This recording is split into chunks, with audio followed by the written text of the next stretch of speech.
On October 20th, 1989, a married couple from Los Angeles set out for what they thought would be a peaceful camping trip. By the time the sun rose the following morning, Steve and Dawn Hess would have experienced something so terrifying, so deeply strange, that it would change the course of their lives forever. What happened to them in that remote valley between Tabletop and Woods Mountain remains one of the most disturbing alien abduction accounts in modern history. The trip began simply enough. Steve and Dawn had left their 2 children with Steve's parents before borrowing his father's truck for the journey.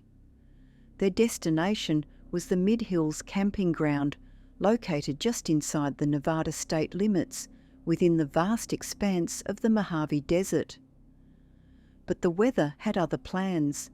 Unusually unsettled conditions forced them to pull to the side of the road and wait out the night, rather than push forward through the fog. The following morning, with the heavy fog finally cleared, the couple resumed their journey toward Mid-Hills. They arrived early in the evening, only to be met with an unexpected disappointment. The camping ground was completely full, which was unusual for such a remote location. With no available spots, Steve and Dawn made a decision that would prove fateful. They would drive to a secluded valley nestled between Tabletop Mountain and Woods Mountain, where they could set up camp for the night undisturbed. Steve guided the truck to a particularly isolated spot, with the massive form of Tabletop Mountain looming overhead. While Steve felt perfectly at ease with their surroundings and began preparing a fire a short distance from the truck, Dawn found herself unsettled. Something felt wrong. She couldn't identify what exactly was bothering her, but an uncomfortable feeling persisted, a sense that something bad was coming their way. Unable to articulate her concerns, she pushed the thoughts aside as Steve began cooking steak and beans over the open flames. As the food sizzled over the fire, both Steve and Dawn took a moment to appreciate the night sky above them. It was crystal clear, a perfect blackness punctuated by countless twinkling stars. But when Steve went to turn the steaks, something caught his attention. What he initially thought was a star appeared to be moving over Woods Mountain. It was clearly not a star at all. What happened next was perhaps as strange as the light itself. Almost immediately upon noticing the anomaly, Steve seemed to slip into some kind of trance. It was as though his subconscious mind was trying to surface a forgotten memory, something buried deep that wanted to be remembered. He had no idea how long he remained locked in this state. It was only when he heard Dawn calling his name that he snapped out of it. Though deeply unnerved by what had just happened, Steve, like Dawn earlier, chose to push the experience from his mind. The couple finished their meal and shared a bottle of wine as they gazed upward at the stars once more. But history was about to repeat itself. Steve's attention was again drawn to what appeared to be an out-of-place star, and again, when the light began to move, he realized it was no celestial body. This time, however, he didn't fall into a trance, and this time Dawn could see it too. The situation escalated quickly. The couple soon noticed that there wasn't just one light, but multiple lights moving across the sky. They counted 9 in total. As they watched in astonishment, these lights appeared to navigate themselves into a strange M-shaped formation. Then things became even stranger. At first, Steve and Dawn wondered if they might be witnessing some kind of experimental aircraft test from the nearby Nulles Air Force Base. But that theory collapsed when the lights came to a stop and smaller red lights began to emerge from them, heading directly across the desert toward the couple's position. These red lights pulsated as they moved, glowing temporarily brighter with each pulse. There were so many of them that Steve and Dawn couldn't count them all. And there was something else, something deeply unsettling. The normal sounds of the desert night had completely vanished. The chirping of insects, the calls of nocturnal creatures, everything had gone silent, as if the world itself had stopped.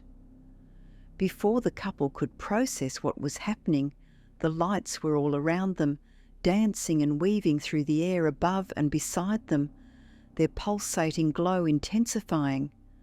The flashing increased in speed and brightness for several seconds before every single light simply went out, as if someone had flipped a switch. Steve and Dawn barely had time to comprehend what they had witnessed when they heard it. The sound of scampering feet nearby, not one set of feet, but many. Both of them scrambled back to the truck. Once inside, Steve grabbed the rifle they had brought along. When he peered through the window, what he saw made his blood run cold. Multiple pairs of glowing red eyes were watching them, circling the vehicle.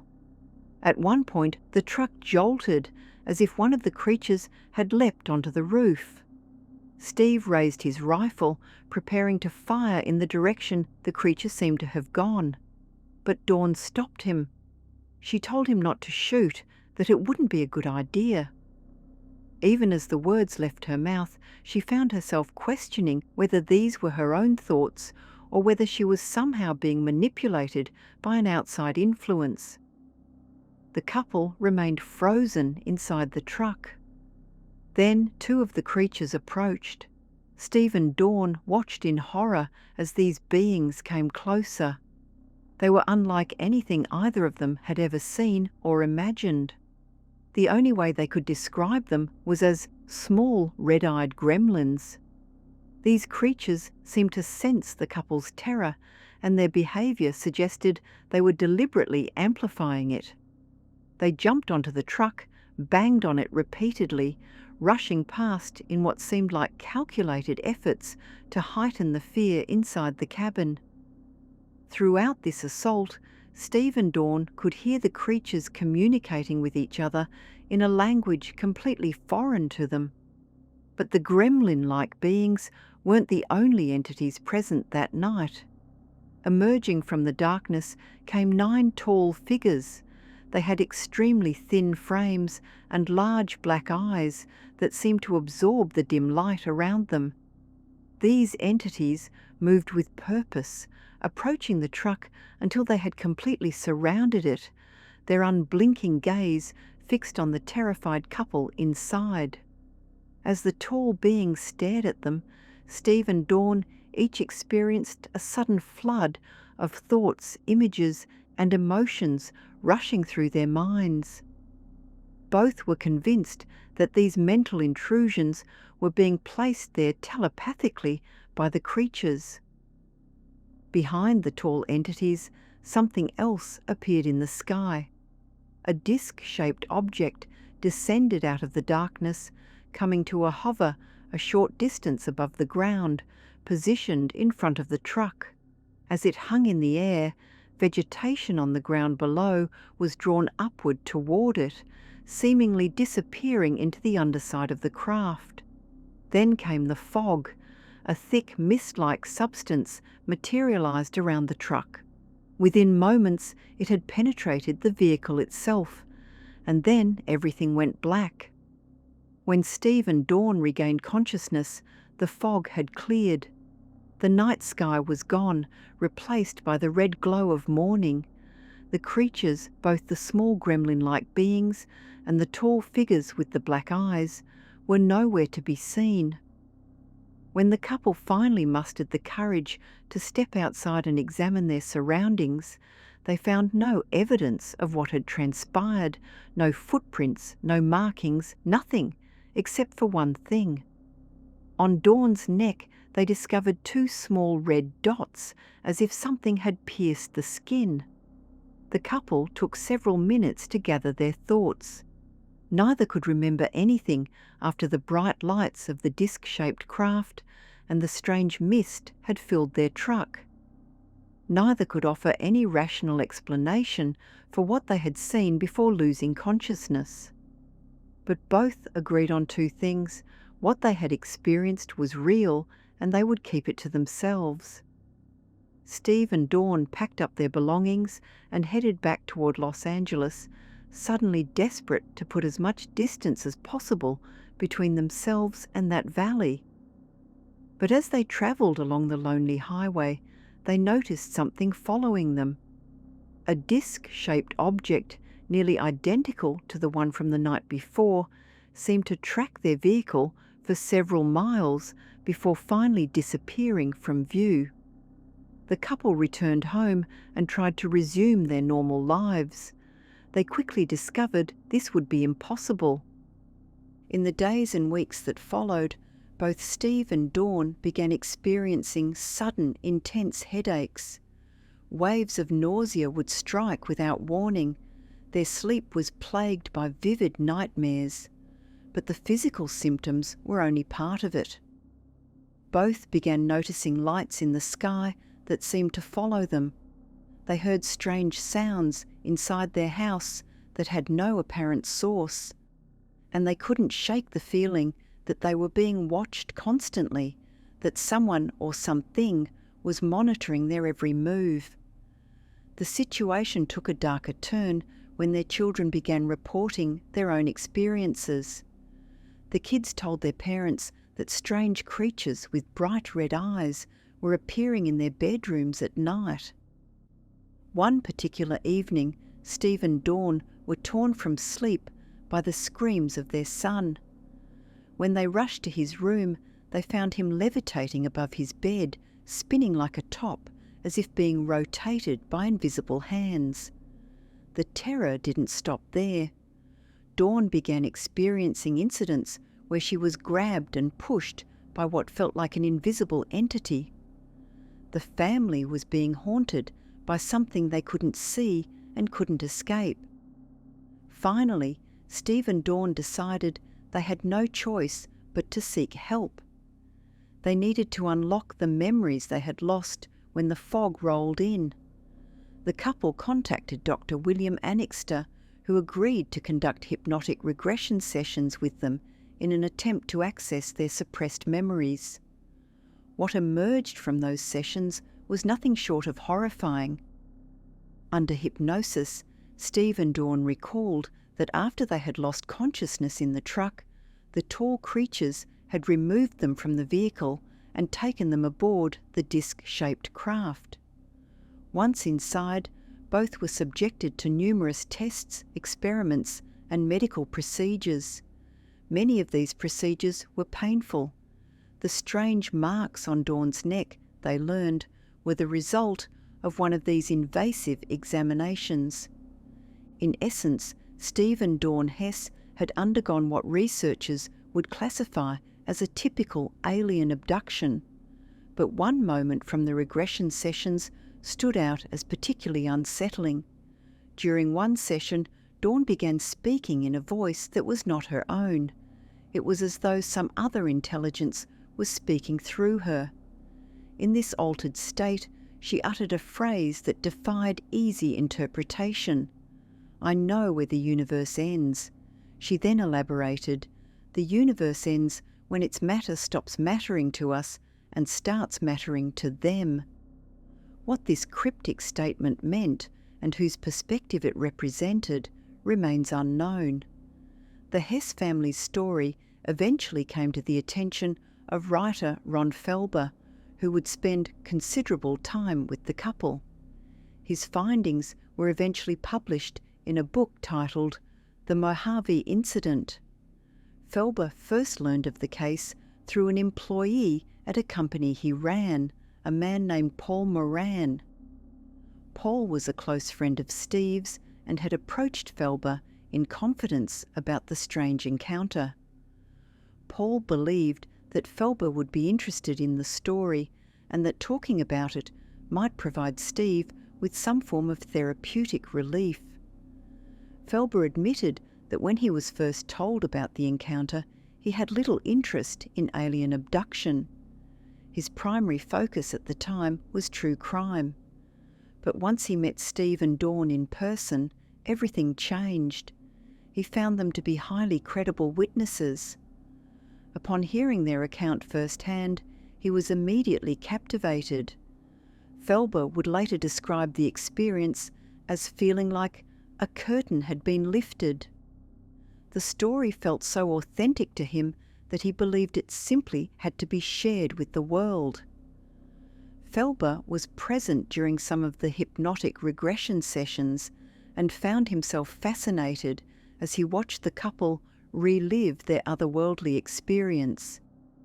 He also offered his own interpretation of the strange phrase Dawn had spoken while apparently channeling another intelligence. He suggested that it could be understood as a warning. If they are forced to take control, we will have forfeited something precious. The case of Steve and Dawn Hess contains several details that surface repeatedly in other alien abduction accounts. The sensation Dawn described when she stopped Steve from firing his rifle, that uncertainty about whether her thoughts were truly her own, appears frequently in abduction literature. Many abductees report walking toward waiting craft as if their movements were being controlled by someone else. Then there's the behaviour of the gremlin-like creatures, seemingly designed to maximise terror. Some researchers have theorised that certain entities may feed off human fear. Similar theories have been proposed regarding cryptid sightings and even poltergeist phenomena. The detail of Steve and Dawn losing consciousness before being taken aboard the craft is another recurring element in abduction cases. Researcher Bud Hopkins noted that this appeared to be a deliberate action on the part of the entities, as though they were incapacitating their subjects simply to make the process of moving them easier. The location of the encounter is also significant. The Mojave Desert and the broader state of California have long been hotspots for UFO activity, with more sightings reported there than in many other parts of the United States. Some researchers have speculated that this could be due to the presence of an alien base somewhere in the region. Others point to the numerous military facilities in the area as a potential explanation. Dr. Stephen Greer has claimed that a top-secret underground military facility in the Mojave Desert may hold secrets regarding UFO technology. At a press conference, he stated that there are two types of UFO, those that are genuinely extraterrestrial in nature and those that are man-made, the result of reverse engineering recovered alien technology. The abduction of Steve and Dawn Hess, while perhaps not as widely known as some other cases, contributes to our understanding of the alien abduction phenomenon. The details they reported align with countless other accounts, lending credibility to their experience while deepening the mystery of what these encounters truly represent. What happened in that valley between Tabletop and Woods Mountain on October 20th, 1989 may never be fully explained, but the experience left a profound mark on the Hess family.